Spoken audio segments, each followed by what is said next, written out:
الحمد للہ وکفا وسلام علی عبادہ الذین اصطفى اما بعد فاعوذ باللہ من الشیطان الرجیم بسم اللہ الرحمن الرحیم واما من اوتی کتابہ بشمالہ فیقول یا لیتنی لم اوت کتابیہ ولم ادر ما حسابیہ یا لیتہا کانت القاضیہ ما اغنی عنی مالیہ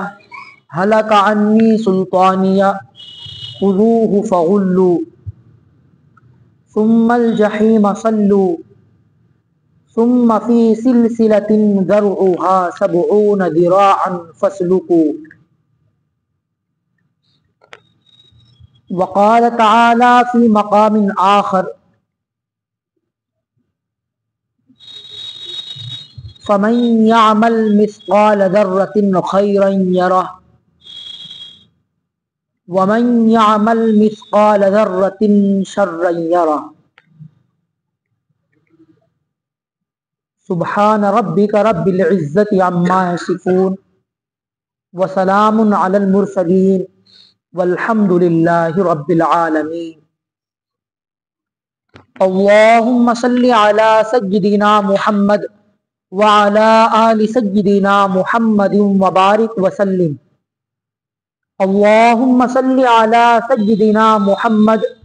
وعلی آل سیدنا محمد وبارک وسلم اللہم صل علی سیدنا محمد وعلی آل سیدنا محمد وبارک وسلم۔ معزز حاضرین، بیان چل رہا تھا قیامت کے اوپر، میدان محشر کے اوپر۔ کسی نے کیا خوب کہا ہے، اور یہ مناجات ہے، کس سے مانگیں کہاں جائیں کس سے کہیں، اور دنیا میں حاجت روا کون ہے، سب کا داتا ہے تو سب کو دیتا ہے تو، تیرے بندوں کا تیرے سوا کون ہے، کون مقبول ہے کون مردود ہے، بے خبر کیا خبر تجھ کو کیا کون ہے، جب تلیں گے عمل سب کے میزان پر، تب کھلے گا کہ کھوٹا کھرا کون ہے، کس سے مانگیں کہاں جائیں کس سے کہیں، اور دنیا میں حاجت روا کون ہے، سب کا داتا ہے تو سب کو دیتا ہے تو، تیرے بندوں کا تیرے سوا کون ہے، کون سنتا ہے فریاد مظلوم کی، کس کے ہاتھوں میں ہے کنج مقسوم کی، رزق پر جس کے پلتے ہیں شاہ و گدا، تجھ احد کے سوا دوسرا کون ہے، کس سے مانگیں کہاں جائیں کس سے کہیں، اور دنیا میں حاجت روا کون ہے، سب کا داتا ہے تو سب کو دیتا ہے تو، تیرے بندوں کا تیرے سوا کون ہے۔ معزز حاضرین، شفاعت کے متعلق بیان چل رہا تھا، مگر وقت پورا ہو چکا تھا۔ حضرت سلمان فارسی رضی اللہ تعالی عنہ سے روایت ہے، اللہ کے نبی صلی اللہ علیہ وسلم نے ارشاد فرمایا، قیامت کے دن یہ سورج 10 گنا زیادہ تیز ہوگا، اور یہ سورج انسانوں کے بالکل 1 میل قریب ہوگا، 7 آدمیوں کے علاوہ 7 آدمی ایسے ہیں کہ جن کو اللہ رب العزت اپنا عرش کا سایہ نصیب فرمائیں گے۔ اس سورج کی گرمی، سورج کی تپش بہت زیادہ تیز ہوگی، انسان ننگے پاؤں ہوگا، ننگے بدن ہوگا۔ ہم ذرا دنیا کے معاملے میں تھوڑا سا تصور کر کے دیکھیں کہ اگر ٹھیک دوپہری ہو اور یہ سورج کی کرنیں، سورج کی شعاعیں ریت پر پڑ رہی ہوں، ٹھیک دوپہر کے وقت انسان ننگے پاؤں اس ریت پر نہیں چل سکتا۔ وہ دن کیسا دن ہوگا کہ جب انسان ننگے پاؤں ہی ہوگا، ننگے بدن ہوگا۔ آج سورج اتنی دور ہے مگر اس دن سورج انسان کے بالکل 1 میل کے فاصلے پر ہوگا۔ 1 میل علماء کرام نے اس کی 1.5 کلومیٹر مقدار بیان فرمائی، بعض علماء نے 2.25 کلومیٹر مقدار بیان فرمائی ہے۔ اب 1.5 کلومیٹر یا 2.25 کلومیٹر کیا مقدار ہوتی ہے؟ تو اس دن سورج اتنے فاصلے پر انسانوں کے قریب ہوگا، انسان پریشان حال ہوں گے، جہنم کی آگ کے اندر ابال آ رہا ہوگا، لوگوں کے دل دہل رہے ہوں گے، تمام مخلوق پریشان ہوگی۔ چنانچہ اسی حالت کے اندر تمام کے تمام انسان حضرت آدم علیہ السلام کے پاس آئیں گے اور ان کے پاس آ کر عرض کریں گے، یا ابانا قدم معنا، اے ابا جان آپ ہمارے ساتھ آگے قدم بڑھائیے۔ اللہ سے آپ کہیے، اللہ کے حضور آپ یہ درخواست پیش کریں، یہ اس قیامت کے دن کی گرمی، یہ تپش، یہ ہم سے برداشت نہیں ہو رہی ہے۔ اللہ رب العزت ہمارا جلد از جلد حساب و کتاب شروع کریں، اس کے بعد ہمیں جہاں جانا ہے ہم چلے جائیں۔ اور بعض روایات کے اندر آتا ہے کہ گنہگار لوگ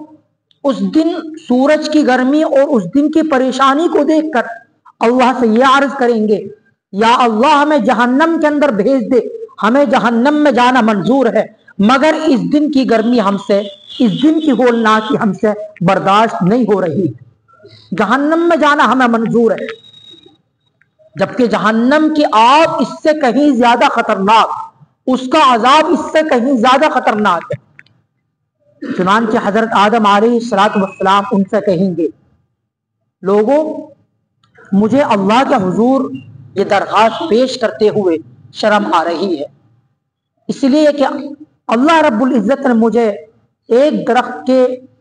گندم کھانے سے منع فرمایا تھا۔ اللہ نے کہا تھا وَلَا تَقْرَبَا هَٰذِهِ الشَّجَرَةَ، تم دونوں اس درخت کے قریب مت جانا، مگر ہم نے اس گندم کا دانہ کھا لیا، حالانکہ میں اللہ سے 300 سال رو رو کر معافی مانگتا رہا۔ روایت کے اندر آتا ہے کہ جو انسانوں کے جو آنسو ہیں یہ ان کا 10واں حصہ ہے، 9 کے 9 حصے آنکھوں کے آنسو کے وہ ہیں جو 300 سال حضرت آدم علیہ السلام نے نکالے، وہ جو 300 سال تک آنکھوں سے بہے۔ اس کے بعد آپ نے بیت اللہ شریف بنوایا، 30 حج آپ نے پیدل چل کر کیے، مگر اس کے باوجود قیامت کے دن آپ ابو البشر ہیں، آپ نبی ہیں، سب سے پہلے نبی ابو البشر، آپ یہ کہہ دیں گے کہ مجھے اللہ کے حضور جاتے ہوئے شرم آ رہی ہے، لہٰذا میں یہ درخواست اللہ کے حضور پیش نہیں کر سکتا، آپ حضرت نوح علیہ السلام کے پاس جائیں۔ چنانچہ تمام کے تمام انسان پھر حضرت نوح علیہ السلام کی خدمت میں آئیں گے اور ان سے کہیں گے، اے آدم ثانی، یہ قیامت کی گرمی، یہ قیامت کی ہولناکی ہم سے برداشت نہیں ہو رہی ہے، آپ اللہ کے حضور جائیں اور اللہ کے حضور آپ یہ درخواست پیش کریں، اللہ ہمارا حساب و کتاب جلدی شروع فرما لے۔ چنانچہ حضرت نوح علیہ السلام بھی انکار کر دیں گے اور آپ کہیں گے کہ مجھے اللہ کے حضور جاتے ہوئے شرم محسوس ہو رہی ہے، اس لیے کہ میں نے اپنے بیٹے کے لیے دعا کی تھی تو اللہ کی طرف سے یہ جواب آیا، انی اعیذک ان تکون من الجاہلین، اے نوح کہیں ایسا نہ ہو کہ ہم آپ کو نبوت کے عہدے سے اتار کر آپ کو جاہلوں میں شمار کر دیں، اس لیے آپ اپنے اس بیٹے کے بارے میں دعا نہ کریں، تو لہٰذا مجھے تو جاتے ہوئے شرم محسوس ہو رہی ہے، آپ حضرت ابراہیم علیہ السلام کے پاس جائیں۔ چنانچہ پھر سارے کے سارے انسان پریشانی کے عالم میں ہیں، پسینے کے اندر ڈوب رہے ہیں، چنانچہ پسینے کی حالت کے اندر ہیں، پریشان ہیں قیامت کی ہولناکیوں کی طرف سے۔ چنانچہ حضرت ابراہیم علیہ السلام کے پاس آئیں گے، حضرت ابراہیم علیہ السلام سے یہی کہیں گے